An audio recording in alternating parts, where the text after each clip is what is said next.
I am here in the cathedral before an image of Jesus being crucified, obviously the primary symbol of Christianity.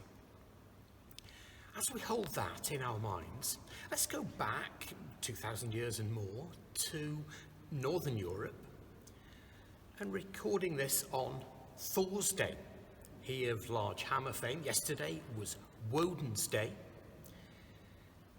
These are the gods of the people groups from Northern Europe in that period. In these myths, Odin is ruler of the gods, attended by warrior maidens called Valkyries. The Valkyries roamed through the air in shining armour. They directed battles and distributed death among the warriors, and then led the souls of slain heroes to Valhalla, the great hall of Odin. You, as young people, would take part in worship led by priest chieftains.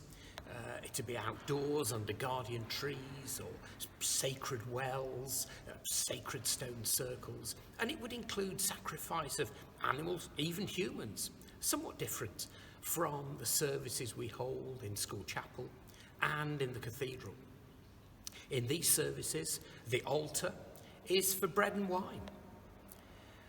And radically different stories are told and ideas presented.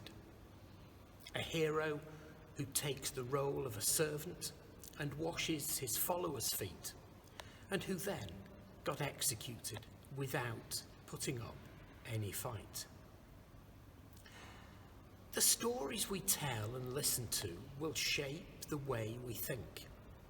The stories told by our ancestors made those people who they were, how they behaved towards other people.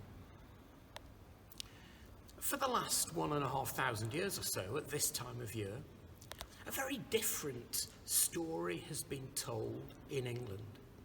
The Easter story of an executed God. Well, let's remind ourselves of that Christian story of Easter. It's the story of a servant God who washed the feet of his followers. It's the story of a forgiving God. One of Jesus' best friends, Peter, ran away at Jesus' hour of need and then denied he even knew Jesus. But he was later to have a major leadership role in the early church. It's the story of an executed God, a God who was set up in a rigged trial and killed in a brutal way by an oppressive army of occupation. The Easter story has given us a powerful role model in Jesus, an example to follow, a radically different type of role model, hero, leader than is usually presented to us. At its heart is the concept of self-giving love, deep compassion for others, a rejection of the idea that material wealth is our aim in life, a rejection of violence. Following the values we see represented in Jesus in this Easter story are ways of living which produce communities, local, national and international, which enable full human flourishing and enable people to achieve that fullness of life which Jesus promised to those who follow him.